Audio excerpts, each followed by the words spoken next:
তোরা কেমনে সম্মান পাবি? তোরা কি ওয়ালাল আখিরাতু খায়রুল লাকা মিনাল উলা পড়ছস? বেয়াদব!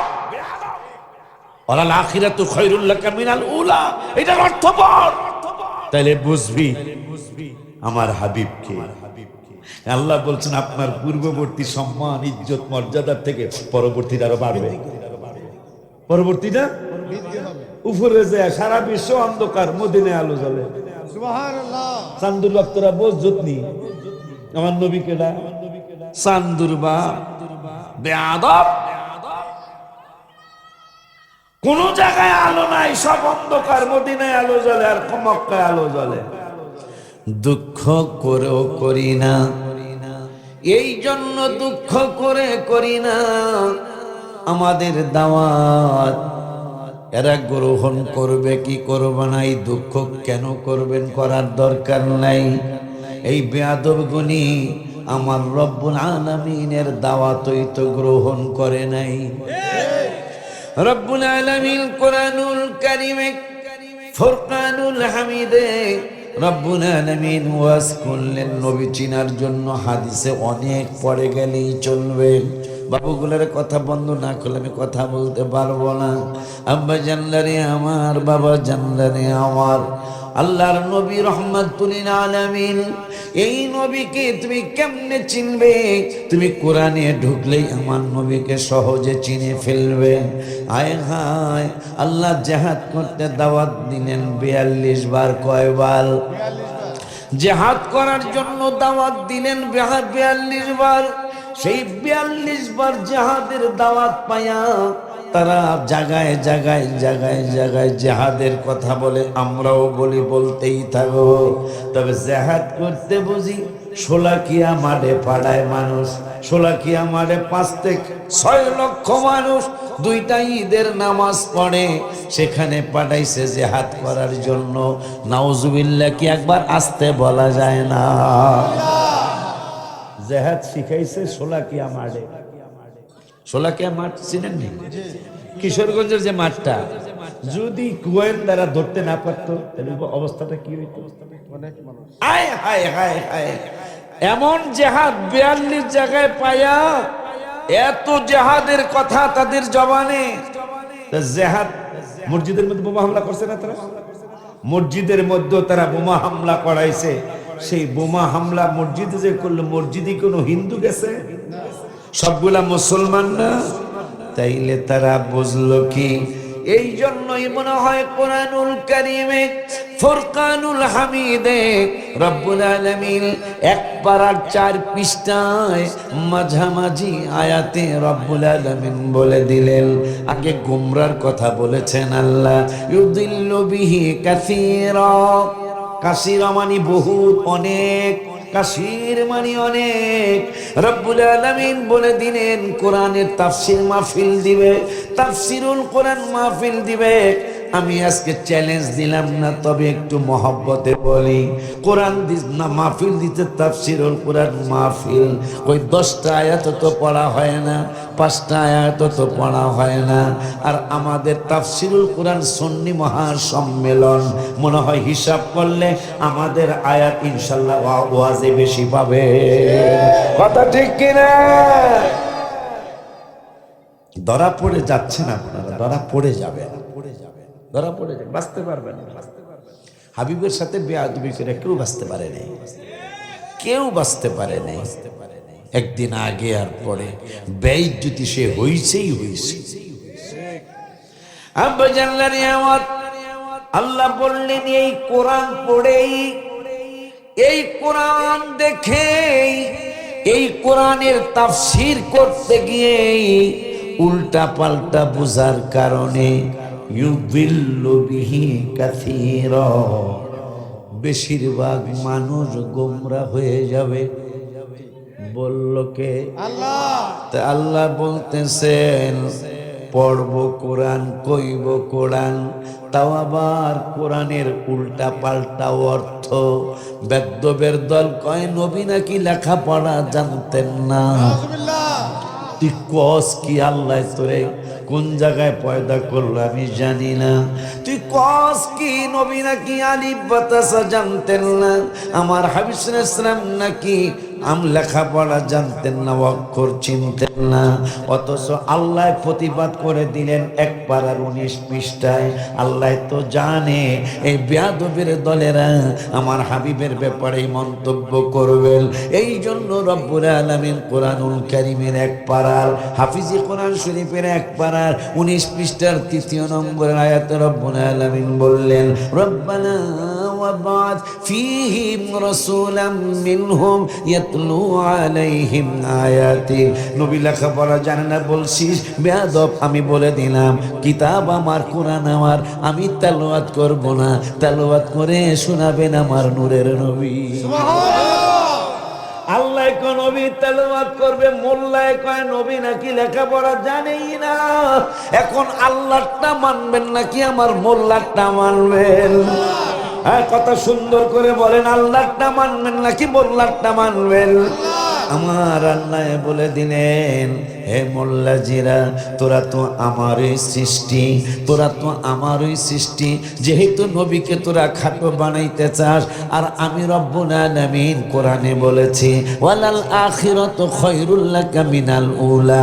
এই জন্য পৃথিবীর মানুষ বিভিন্ন গবেষণা করতে করতে করতে করতে করতে করতে যতই গবেষণা করে ততই হাবিবের শান বাড়ে। যেমন পৃথিবীর অন্যতম সংস্থা নাসা আছে না, যারা চাঁদে লোক পাঠায়, যারা চাঁদে লোক পাঠায়, নাসা। গত কয়েকদিন আগেও নাসা মহাশূন্যের থেকে 400 কিলোমিটার নিচে হইল খানায় কাবা। সুবহানাল্লাহ বলুন। নাসা এই যে গত 20 দিন হয় নাই, নাসা রেজাল্ট দিয়েছে 400 কিলোমিটার মহাশূন্যের থেকে পৃথিবীর কিছুই দেখা যায় না, কিন্তু খানায় কাবা আর মদিনা শরীফ দেখা যায়। আর একটু জোরে বলেন না মিয়া। যেটা গত 20-22 বছর আগে একবার ঘটেছিল।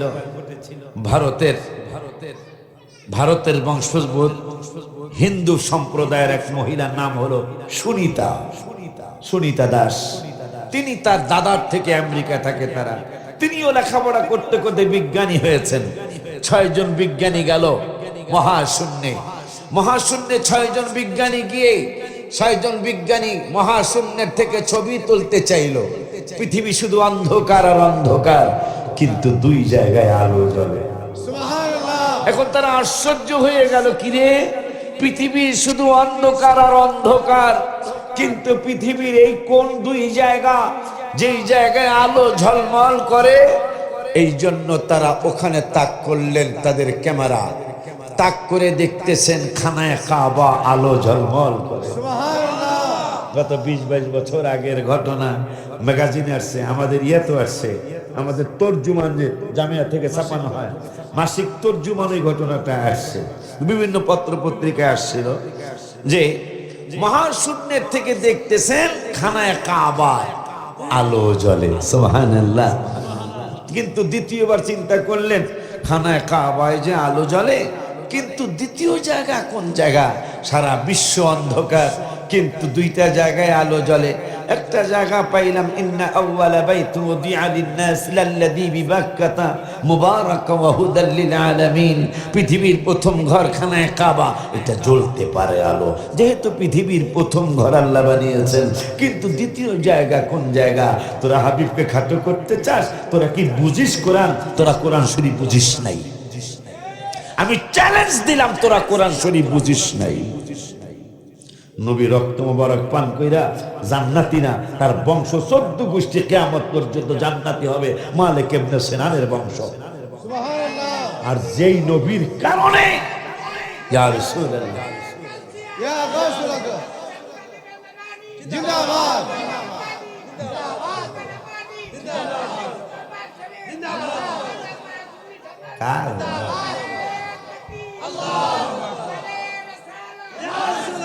আদা হুগাইল যাও যায় মারহাবা কর।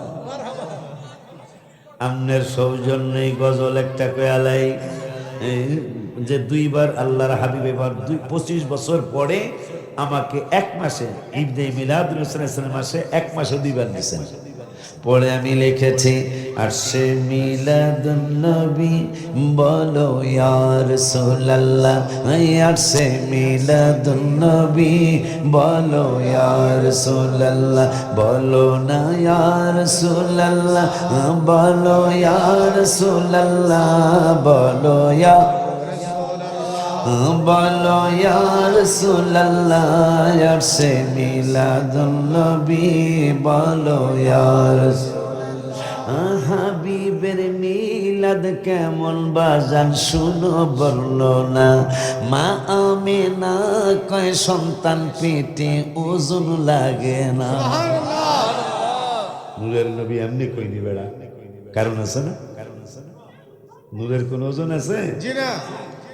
নবী এমনি কই, এই তো 28শে সেপ্টেম্বর রওজা মুবারকের সামনে বসে নাত শরীফটা আমি লিখেছি। হাবিবের মিলাদ কেমন বাজান শুনো বর্ণনা, মা আমিনা কয় সন্তান পেটে ওজন লাগে না। জিবরাইল বলে, কেমনে নবীরে চিনবেন? জিবরাইল বলে এত ওজন কোনো কিছুই না। সুবহানাল্লাহ কয় না? আম্মা জান কয় কোনো ওজনই নাই। জিবরাইল কয় আসমান বলো, জমিন বলো, চন্দ্র বলো, সূর্য বলো, যত কিছু সৃষ্টি আছে সব যদি এক পাল্লায় দাও আর অপর পাল্লায় যদি রহমতুল আলামিনকে দাও, নূরের নবী সাল্লাল্লাহু আলাইহি ওয়াসাল্লামের পাল্লাটাই ভারী হবে। এই জন্য কবি বলেন মুহাম্মদ সাল্লে কুদরত, মুহাম্মদ সাল্লে কুদরত, তু রমজ উসকি কিয়া जाने शरीयत में तू बंदा है हकीकत में खुदा जाने। मरहबा। আম্মা জান আমিনা কয় ওজনই নাই, আর জিবরাইল আসমান জমিনের চেয়ে বেশি ওজন। সুবহানাল্লাহ কয় না? আবার জিবরাইল কইল কেন? মাদারিজুন নবুওয়াতে শাহ আব্দুল হক মুহাদ্দিসে, এই তোমরা দুইজন কই যাও? এই কই যাও তোমরা? বসো বসো। কারণ আমি কি ডেলি আইতারি? এক বছর পর আসছে না? এই কথাগুলি শোনার দরকার না? আব্বা জানলার ইয়াওয়াত তোকে দ্বিতীয় কোন জায়গায় আলো জ্বলে? ক্যামেরা তাক করো, তাক কইরা দেখে আমার নূরের নবী হায়াতুন নবী জিন্দা নবীর রওজা মুবারক আলো ঝলমল করে। দুইজন উপরেই নিয়ত করে ফেললেন, 6 জনের দুইজন উপরে নিয়ত করে ফেললেন আমরা ঈমান আনবো, কারণ খানায় কাবা পৃথিবীর প্রথম ঘর, আলো জ্বলতে পারে। আল্লাহর হাবিব সাল্লাল্লাহু আলাইহি ওয়াসাল্লামের রওজা মুবারক আলো জ্বলার কথা না, যেহেতু আলোটা জ্বলে তাইলে বোঝা যায় 100% উনি সত্য নবী, 100% উনি আল আমিন নবী। আব্বা জানলারি আমার শুধু তাই নয়, শুধু তাই নয়, সত্য গোপন করা যায় না। 2009 সালে আল্লামা ফারুকী রহমাতুল্লাহি আলাইহির সাথে আমি একসাথে হজ করতে গেলাম। বাজানলারে আমার আগে তো পাসপোর্ট চেক করতো, জায়গাটার নাম হলো তরিক হিজরা, হিজরতের তরিক মানে রাস্তা, হিজরা মানে হিজরতের রাস্তা। ওই জায়গায় পাসপোর্ট চেক করতো, এখন আর অনলাইনের কারণে চেক করা লাগে না। আব্বা জানলারে আমার আমি বাসের মধ্যে তরিক হিজরায় গিয়ে হাউমাউ করে কেঁদে দিলাম। কেমনে তোরা হাবিবের সম্মান কমাবি? আমি হাউমাউ করে কেঁদে দিলাম। ফারুকী সাহেব সহ অনেকগুলা হাজি বললেন, আশিকি সাহেব আপনি এইভাবে কাঁদছেন কেন? আমি বললাম এই সাইনবোর্ডটা দেখে আমি কাঁদতে বাধ্য হলাম। নূরের নবী সাল্লাল্লাহু আলাইহি ওয়াসাল্লামকে দেখি নাই, কিন্তু সাইনবোর্ড দেখে আমি কান্না করতে বাধ্য হলাম। ফারুকী সাহেব বলে, কি হয়েছে আশিকি? মা অসুস্থ নাকি বাবা অসুস্থ নাকি তোমার কি হয়েছে বলো?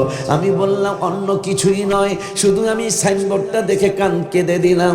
আমাকে বললো কি হয়েছে বলো? আমি কই দেখেন ফারুক হুজুর আপনি তো আমার চেয়ে আরবি বেশি জানেন, চমৎকার করে লেখা এই মদিনা শরীফ নাকি সৌদির সরকারের না, এই মদিনা শরীফের মদিনা শরীফ পৃথিবীর কোনো কারো জায়গা না। কার জায়গা? আমি কই হুজুর দেখেন সুন্দর করে লেখা আছে হাযা মদিনাতুর রাসূল সাল্লাল্লাহু আলাইহি ওয়াসাল্লাম, এই মদিনার শহরটা আমার নূরের নবীর শহর। সুবহানাল্লাহ কয় না মিয়া? তোরা কেমনে সম্মান করবি? তোরা কি ওয়ালাল আখিরাতু খায়রুল লাকা মিনাল উলা পড়ছস? বেয়াদব! ওয়ালাল আখিরাতু খায়রুল লাকা মিনাল উলা, এটার অর্থ পড়, তাহলে বুঝবি আমার হাবিবকে। আল্লাহ বলছেন আপনার পূর্ববর্তী সম্মান ইজ্জত মর্যাদার থেকে পরবর্তীটা আরো বাড়বে। পরবর্তীটা উপরে যায়, সারা বিশ্ব অন্ধকার, মদিনায় আলো জ্বলে। সুবহানাল্লাহ। চান্দুর বাপ তোরা বোঝ যতনি আমার নবী কেডা? চান্দুর বাপ বেয়াদব। কোন জায়গায় আলো নাই, সব অন্ধকার, মদিনায় আলো জ্বলে আর মক্কায় আলো জ্বলে। পরে আমি লিখছিলাম খানা কাশ, আল্লাহ যদি আমার প্রতি বেজার হইয়া যায় কিনা খালি নবী নবী করি। পরে আমি খানায় খাওয়া একটা গজল লিখলাম, দরজার সামনে বইতে তো পারি না, এক কদম লেহি আবার লাইটটা উড়াই দেয়। পরে আবার মনে মনে খুব শান্তি পাইতেছে যে হাজি গো লাত্তি, মারহাবা কয় না বেটা? লাত্তিটা কে গো? এখানে যারা হজ করতে আসছে তাদের একজনের লাত্তি যদি আমার শরীরে নিয়ামতি লাত্তিটা লেগে জায়গা, কথা কয় না কা? আমি লিখতে গেলাম, দরজার সামনে দোয়া কবুল হয়। পরে আমি লিখলাম আল্লাহু আল্লাহ তোমার আজকে লিখবো, আজকে তোমার হাবিবেরটা লিখবো না। ইল্লাল্লাহ, পৃথিবীর প্রথম ঘর কোরআনেতে বাঁকা, পৃথিবীর প্রথম ঘর কোরআনেতে বাঁকা, বন্ধুর নামের মিম দ্বারা বানাইছ মক্কা। ও আল্লাহ, তুমি না কোরআনে বাক্কা কইছো মক্কারে, তুই না মক্কা বানাইছো কি দিয়া? মক্কা কেন বানাইলা? যদি আল্লাহ কথা কইতো মনে কয়ে দিত নবীজির হাবিবের নাম মুবারকের প্রথম অক্ষর মিম, আমার হাবিবের নাম মুবারকের প্রথম অক্ষর দিয়া বাক্কারে মক্কা বানাইলেছি। পৃথিবীর প্রথম ঘর কোরআনেতে বাঁকা, বন্ধুর নামের মিম দ্বারা বানাইছ মক্কা। সবাই আল্লাহু আল্লাহু আল্লাহু আল্লাহ, আল্লাহু আল্লাহু লা ইলাহা ইল্লাল্লাহ, আল্লাহু আল্লাহু লা ইলাহা ইল্লাল্লাহ। মা খাদিজাকে উম্মতের মা বানাইলা, শুয়ে আছেন যেই জায়গার নাম জান্নাতুল মাওলা। আম্মা জানের ব্যাপারে তারা কথা কয়, অথচ আম্মা জান জান্নাতুল মুআল্লার একবার উপরে। যতগুলি মানুষ শোয়া সবার উপরে আম্মা জানের মাজার শরীফটা, মারহাবা পায় না। আব্বা জান্নার আমার আল্লাহ বলছেন ওয়ালাল আখিরাতু খায়রুল লাকা মিনাল উলা। ইয়া রাসূলুল্লাহ, ইয়া হাবিবাল্লাহ, আপনার পূর্ববর্তী ইজ্জত সম্মান মর্যাদা ওই পূর্বেরটার থেকে পরবর্তীটা আরো অনেক উন্নত হবে। গত 6 মাস মনে হয় নাই নাকি কম বেশি যাই হোক, পৃথিবীর অন্যতম একটা সংস্থা হলো নাসা। এই নাসা পৃথিবীর বাতাস পরীক্ষা করলেন। ও আমার কালীগঞ্জের আব্বারা, বাতাস গবেষণা করলেন পৃথিবীর কোন জায়গার বাতাস সবচেয়ে বেশি চমৎকার, ভেরি নাইস। বাংলাদেশের বাতাস কোন জেলাটা সবচেয়ে সুন্দর জানেননি? জানেন আপনারা? জানেন না? রাজশাহীর বাতাস বাংলাদেশের সবচেয়ে ভালো বাতাস। পরে আমি গবেষণা করলাম, আমাকে ডাহা শ্রেষ্ঠ হইল না, কেরানীগঞ্জ শ্রেষ্ঠ হইল না, কালীগঞ্জ হইল না, নারায়ণগঞ্জ না, মানিকগঞ্জ শ্রেষ্ঠ বাতাস না, রাজশাহী শ্রেষ্ঠ বাতাস। হঠাৎ করে মনে হলো, কি মনে হলো জানেননি?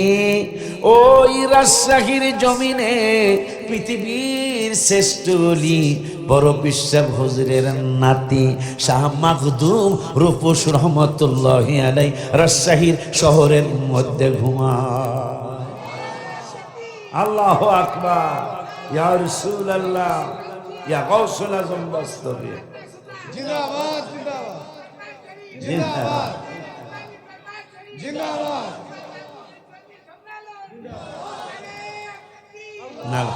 নারায়ণ সালাত।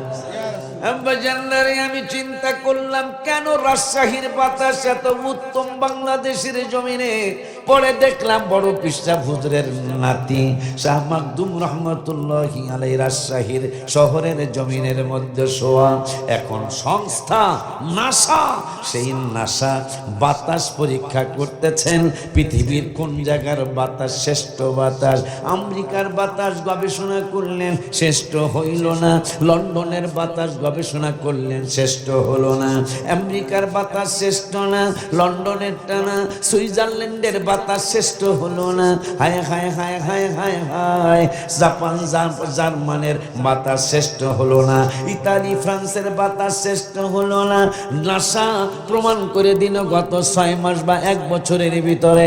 ও পৃথিবীর মুসলমান, আমরা ঈমান আনি বা না আনি, আমরা ঈমান গ্রহণ করি বা না করি, আমরা সত্য কথা বলতে দ্বিধাবোধ করব না। পৃথিবীর মানুষ 850 কোটি মানুষকে নাসা জানিয়ে দিলেন পৃথিবীর শ্রেষ্ঠতম বাতাস হলো রওজা শরীফে যে হাবিবুল্লাহ রহমাতুল্লাহ নামে শুয়ে রয়েছেন। এই রওজা শরীফের মদিনাতুল মুনাওয়ারার বাতাস পৃথিবীতে শ্রেষ্ঠ বাতাস। সুবহানাল্লাহ বলে না। কিরে ব্যাককলের দল, কিরে ব্যাককল, তোরা ব্যাককলের ঘরে ব্যাককল। নাসা পৃথিবীর 1-2 নম্বরের এই যারা এগুলার কি বলে 1-2 নম্বরে এই নাসা অথবা আর 2-1টা সংস্থা। নাসা 1-এ পাবেন অথবা 2-এর মধ্যে পেয়ে যাবেন। সেই নাসা গবেষণা করেছেন হাবিবের কদম মোবারকের সদকায়, কদম মোবারকের বরকতে মদিনাতুল মুনাওয়ারার বাতাস পৃথিবীর শ্রেষ্ঠ বাতাস। ইহুদিরা ছিল আর টুফিয়ালা দাড়িয়ালায় আমার নূরের নবীর শান আর মাস বুঝলো না, কথা কয় না। এই জন্য দুঃখ কইরাও করি না, যেহেতু আমাদের দাওয়াত তো আমরা গুনাহগার বান্দা, আমাদের দাওয়াতরা গ্রহণ করব কি? আমার রব্বুল আলামিনের দাওয়াত তারা গ্রহণ করে নাই। রব্বুল আলামিন সূরাতুল মুনাফিকুনের 4 নম্বর আয়াত মনে হয় রব্বুল আলামিন ডাক দিলেন ওয়া ইদা কিলা লাহুম। আবার আল্লাহ রব্বুল আলামিন মনে কুদরতি অন্তর মোবারকে কষ্ট নিয়ে কথাটা বললেন। মনে হয় আমাদেরকে সান্ত্বনা দিয়েছেন, আমাদের আহলে সুন্নাত ওয়াল জামাতের ওলামাদেরকে আল্লাহ সান্ত্বনা দিলেন। কি সান্ত্বনা দিলেন? যে তোমরা যে এত কষ্ট করো, তোমরা যে এতগুলি কোরআনের আয়াত পড়ো হাবিবের চিনানোর জন্য, আমার আয়াত আমার দাওয়াতই তারা গ্রহণ করে নাই। রব্বুল আলামিন বললেন ওয়া ইদা কিলা লাহুম তাআলাউ, তাআলাউ মানে আসো। কোন জায়গায় আসবো? ওই জামানি যখন আমার আল্লাহর কাছে যখন তাদেরকে বলা হয় তাআলাউ ইয়াস্তাগফির লাকুম, তোমাদের জন্য ক্ষমার একটা ব্যবস্থা আমি আল্লাহ করেছি, আর দেরি কইরো না, আমি আল্লাহ তোমাদেরকে ডাকতেছি। কিন্তু দুঃখ করে আল্লাহ বললেন যখন তাদেরকে ক্ষমা পাওয়ার জন্য ডাকা হয়, কোন জায়গায় গেলে ক্ষমা পাবি সেই কথা যখন তাদেরকে বলা হয়, রব্বুল আলামিন কাল্লাহু, এই বেদ্যবের দলেরা আমি আল্লাহ ও কে কার কাছে ক্ষমা চাও, কার কাছে গেলে ক্ষমা পাবি? রব্বুল আলামিন নুরানি কুদরতি জবান মুবারকে বললেন ইয়াস্তাগফির লাকুম রাসূলুল্লাহ। যখন তাদেরকে বলা হয় তাআলাউ ইয়াস্তাগফির লাকুম রাসূলুল্লাহ, বন্ধুর নুরানি কদম মুবারকে আয়, আমার হাবিবের নুরানি কদম মুবারকে আয়, ইয়াস্তাগফির লাকুম রাসূলুল্লাহ, আমার রাসূল তোদের জন্য ক্ষমা চাবে। সুবহানাল্লাহ কন্না নবীজির ব্যাপারে আল্লাহ বলতেছেন বন্ধুর কদম মোবারকে তাল, তাল মানে আসো, কাম হিয়ার, কোন জায়গায় কাম হিয়ার, আল্লাহ ইস্তাগফির লাকুম রাসূলুল্লাহ, রাসূলের দরবারে আয়, আমার রাসূল তোদের জন্য ক্ষমা চাইব। কিন্তু বেদ্যবের দলেরা লাউয়াউ রুউসাহুম, এরা মাথা ঘুরায় নিল, নাউজুবিল্লাহ কয় না, এরা মাথা ঘুরায় নিল, তাদের রুউসাহুম মানে সের, তাদের সের ঘুরায় নিল, তাদের মাথা ঘুরায় নিল। তারা নূরের নবী রহমাতুল লিল আলামিনের নূরানি কদম মোবারকে তারা গেল না, গেল না, গেল না। এখন রব্বুল আলামিন বলতেছেন কেন তারা গেল না? এই জন্য তারা গেল না। লাউয়াউ রুউসাহুম ওয়া রাআইতাহুম, বন্ধু আপনারে দেখাইছি, আপনি দেখছেন, কি দেখাইবেন আল্লাহ কয় ওয়া রাআইতাহুম ইয়াসুদ্দুনা ওয়া হুম মুস্তাকবিরুন, এরা অহংকারের কারণে, কি অহংকার? আবু জাহেলের একটা ভাষা তাদের মধ্যে আছে, আবু বকর ওমর ওসমান আলীর ভাষা হলো নবী আমার মতো না, মারহাবা কি বলা যায় না? যেমন সেইটার প্রমাণ দিচ্ছি আমি কোরআন থেকে। রব্বুল আলামিনের দোস্ত রাহমাতুল লিল আলামিনের একনিষ্ঠ সাহাবী আবু বকর সিদ্দিক রাদিয়াল্লাহু তাআলা কোনদিন নিজের মতো নবীকে ভাবতে পারলেন না। আর কলিমুদ্দিন বলা সলিমুদ্দিন চান্দুর বাপ তারা, কথা কয় না, সানের বাপ তারাই কয় নবী বলে আর মতো, নাউজুবিল্লাহ, জোরে কয়। অথচ আবু বকর মেয়ে বিবাহ দিল, কোনদিন জামাই করল না। ওমর ফারুক মেয়ে বিবাহ দিল হাবিবের কদম মোবারকে, কোনদিন জামাই করল না। ও আবু বকর ওমর ভাইজান জানতে চাই আপনারা মায়া বিয়া দিয়া কেন নবীরে জামাই বললেন না? জামাই বললে তো কোনো মানে আত্মীয়তার দিক দিয়ে অসুবিধা হইতো না, কেন জামাই বললেন না? যদি আবু বকর ওমর আমাদের সাথে কথা বলতো মনে হয় বইলা দিত, আশিকি রে আল্লাহ তো বলতে নিষেধ করেছেন। আমি যদি জিগাইতাম দলিল কি? দলিল হলো 18 পারার 18 পৃষ্ঠায় সূরাতুল ফুরকানের যেই পৃষ্ঠাটা, এই পৃষ্ঠার মধ্যে রব্বুল আলামিন বলেছেন লা তাজআলু দুআ আর রাসূলি বাইনাকুম কা দুআ ইবাদিকুম বাদা। আমার আল্লাহ বললেন তোমরা একে অপরকে যেই সাধারণ ভাষা দিয়া ডাকো, ওই সাধারণ ভাষা দিয়া আমার রহমাতুল লিল আলামিন ডাকবা না। আব্বা জান্নারি আমার, শুধু কি তাই, শুধু কি তাই, শুধু কি তাই, শুধু জামাই বলে ডাকেন নাই তাই নয়, নূরের নবী সাল্লাল্লাহু আলাইহি সাল্লামকে জামাই বানায়া সারা জীবন মেয়ের জামাইয়ের কদম বসি কইরা গেল। মারহাবা পায় না, কার কদম বসি? এই জন্য আমি গজলের মধ্যে লিখেছি হাবিবে যে আমার হৃদয়ের শান্তি, হাবিবে যে আমার হৃদয়ের শান্তি, ভালোবাসলে পাবো মোরা মুক্তি, মুক্তি, ভালোবাসলে পাবো মোরা মুক্তি। ঠিক নি রে? আবু বকর ওমর তাই তো ভালোবাসে, ভালোবেসে জায়গা পাইলো নূর নবীজির পাশে। জান্নাতের টিকেট পায় তারা, জান্নাতের টিকেট পায় তারা, হয়ে গেছে জান্নাতি, ভালোবাসলে পাবো মোরা মুক্তি, মুক্তি, ভালোবাসলে পাবো মোরা মুক্তি। ভালোবাসলেন হযরত ওসমান জিন্নুরাইন উপাধি তার, আরো ভালোবাসলেন আলী বেলায়েতের মুকুট যার, জিয়ারত করিব মাজার দাও গো আল্লাহ শক্তি, ভালোবাসলে পাবো মোরা মুক্তি। ভালোবাসলেন আমির হামজা নূর নবীর চাচা যান, মাজারেতে আরাম করছেন উহুদের ময়দান, হাজিরা জিয়ারতে যান, হাজিরা জিয়ারতে যান, শহীদ সরদার উপাধি, ভালোবাসলে পাবো মোরা মুক্তি। মারহাবা। আব্বা জানলার আওয়াজ, হাবিবের ভালোবাসা কুকুর পর্যন্ত মুক্তি চায়, কুকুরের জান্নাতও নেই জাহান্নামও নাই, তারপর ওলি আল্লাহরে ভালোবাসে, একটা কুত্তা জান্নাতে যাইব। মারহাবা কন্যা খালা মদিনা শরীফে আহমদিয়ার খান নাইমি রহমতুল্লাহি আলাইহি হজব্রত পালন করে। কিতাবের নাম সফরনামায়ে হেজাজ। কিতাবের নাম কি? সফরনামায়ে হেজাজ, মানে হজ করতে যায় সফরে যা যা ঘটেছে এই কিতাবটায় তিনি এই কথাগুলি লিখেছেন যে আমি হজব্রত পালন করে মদিনাতুল মুনাওয়ারায় গেলাম। যাওয়ার পরে আমি যেদিকে যাই সেদিকে এই দুইটা কুকুর আমার সাথে সাথে যায়। আমি চিন্তায় পড়ে গেলাম কুকুরের ব্যাপারে। হাদিস শরীফ কিছু করা কথা আসছে, আবার হোক কুকুর, কিন্তু কুকুর তো মদিনা শরীফের কুকুর। সুবহানাল্লাহ। আমরা আমাদের দেশে ফরিদপুর একটা কথা আছে যে চেয়ারম্যানের বাড়ির কুত্তাও বলে চেয়ারম্যান, কথা বলে এরকম একটা ভাষা আছে না রে? চেয়ারম্যানের বাড়ির কুত্তাও চেয়ারম্যান।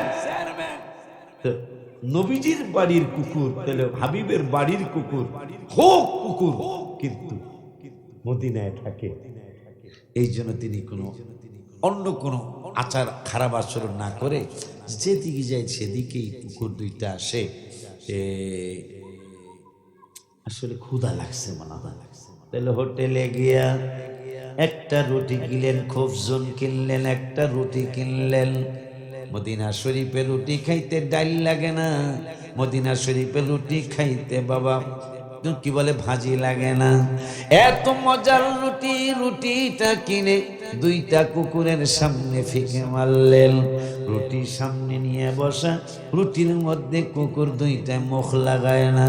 হোটেলের ম্যানেজার ডেকে বলছে, হাজি সাহেব, হাজি সাহেব, হাজি সাহেব আপনি কি দেখছেন? কয় দেখতেছি এত চমৎকার মজার রুটি কিন্তু কুকুর দুইটা মুখে নেয় না, কারণটা কি বুঝতে পারলাম না। হোটেলের ম্যানেজার কয়, হুজুর কুকুর হইছে দুইটা, আপনি রুটি দিছেন একটা, এই কুকুর দুইটা চিন্তায় পড়ে গেছে। কারণ নবীজি তো বলেছে মুসলিম শরীফে, বুইস্তু ইলান নাসি কাফা, রাওয়াহু মুসলিম। আমি শুধু তোমাদের সাহাবীদের নবী না, আমি শুধু কালীগঞ্জের মুসলমানদের নবী না, আমি শুধু রূপগঞ্জের মুসলমানদের নবী না, আমি শুধু পৃথিবীর কোন মুসলমানদের নবী না, আমি সমস্ত মানুষের নবী। হুজুর হুজুর বলতেছেন, হুজুর বলতেছেন এইটা আপনি কি বুঝাইতে চাইলেন? কে হুজুর হাদিস তো এখনো শেষ হয় নাই, এই কুকুর এইটাও জানে। ওয়া উরসিলতু ইলাল খালকি কাফা, রাওয়াহু মুসলিম। আমি শুধু মুসলমানদের নবী না, আমি সমস্ত মানুষের নবী। ওয়া উরসিলতু ইলাল খালকি কাফা, আমার নবী শুধু মানুষের নবী না, নবী কয় আমি সমস্ত মাখলুকাতের নবী। সমস্ত ওই মাখলুকাতের মধ্যে কুকুর দুইটাও তো আছে। এখন কুকুরের হাত নাই, কুকুর কেমনে রুটি ছিড়ব? এই কুকুর দুটো টেনশনে পড়ে গেছেন। কোরআনের একটা আয়াতের খবর এই কুকুরের কাছে আছে। কয় কোন আয়াত? আহমদিয়ার খান নাইমি কয় কোন আয়াত? যে আল্লাহ রাব্বুল আলামিন কোরআনুল কারীমে 26 পারার 14 পৃষ্ঠায় সূরা হুজুরাতের 2 নম্বর আয়াতে রব্বুল আলামিন বলেছেন, ইয়া আইয়ুহাল্লাযীনা আমানু لا ترفعوا أصواتكم فوق صوت النبي ولا تجهروا له بالقول كجهر بعضكم لبعض أن تحبط أعمالكم وأنتم لا تشعرون। হাবিবের কণ্ঠ মোবারকের চেয়ে যদি তোমাদের কণ্ঠ উঁচু হয়ে যায়, আমি আল্লাহ ফতোয়া দিলাম, আমার হাবিবের ফতোয়া পড়ে হই চললেও চলবো, আমি রব্বুল আলামিন নিজে ফতোয়া দিয়ে দিলাম। আমার নূরের নবী রাহমাতুল লিল আলামিনের নূরানি কণ্ঠ মোবারকের চেয়ে যদি তোমাদের কণ্ঠ উঁচু হয়ে যায়, তাইলে আমি আল্লাহ ফতোয়া দিলাম আনতাহাবাতা আমালুকুম ওয়া আনতুম লা তাশউরুন। তোমাদের ইবাদত এমন ভাবে আমি আল্লাহ শেষ করে দিব, এটা এমন একটা বেয়াদবি, যেই বেয়াদবির ফতোয়া আমি রব্বুল আলামিন দিয়ে দিলাম। আনতাহাবাতা আমালুকুম ওয়া আনতুম লা তাশউরুন। একটা আমলও রাখবো না, বন্ধুর সাথে যদি সামান্য বেয়াদবি হয়ে যায়, কোন দিক দিয়ে আমল বরবাদ হবে? ওয়া আনতুম লা তাশউরুন, তোমরা টেরও পাবা না। সুবহানাল্লাহ। কই লোকেরা আল্লাহ। এই জন্য আমাকে শুনতে ভয় লাগছে। কয় কি এত কষ্ট কইরা সবে বরাত করি এইটা বলে শেষ হয়ে যাবো না, এত কষ্ট কইরা জুমা পড়ি এইটা বলে শেষ হইব, কত কষ্ট করে কদর করি এইটা বলে শেষ হয়ে যাব, কত কষ্ট কইরা জহুর পড়ি, আসর পড়ি, মাগরিব পড়ি, ফজর পড়ি, হায় হায় নামাজের কথা মনে হইলো, তার কথা মনে হইল নামাজ। আমার মনে হয় নামাজ হলো একটা আমার আল্লাহর একটা কৌশল, একটা বাহানা, আল্লাহ আমাদের সাথে কথা কইতে চায়। আরে মানুষ রে, তোরা কতজনের সাথে কথা বলিস, দিন শুরু করিস বান্ধবীর সাথে কথা বলে, বন্ধুর সাথে কথা বলে, রাত্র শুরু করিস বন্ধুর সাথে বান্ধবীর সাথে কথা বলে, আর আল্লাহ বলতেছেন দিনটা শুরু কর আমার সাথে কথা বলে।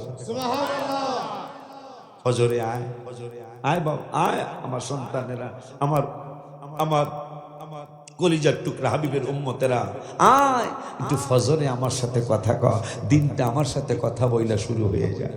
সুবহানাল্লাহ।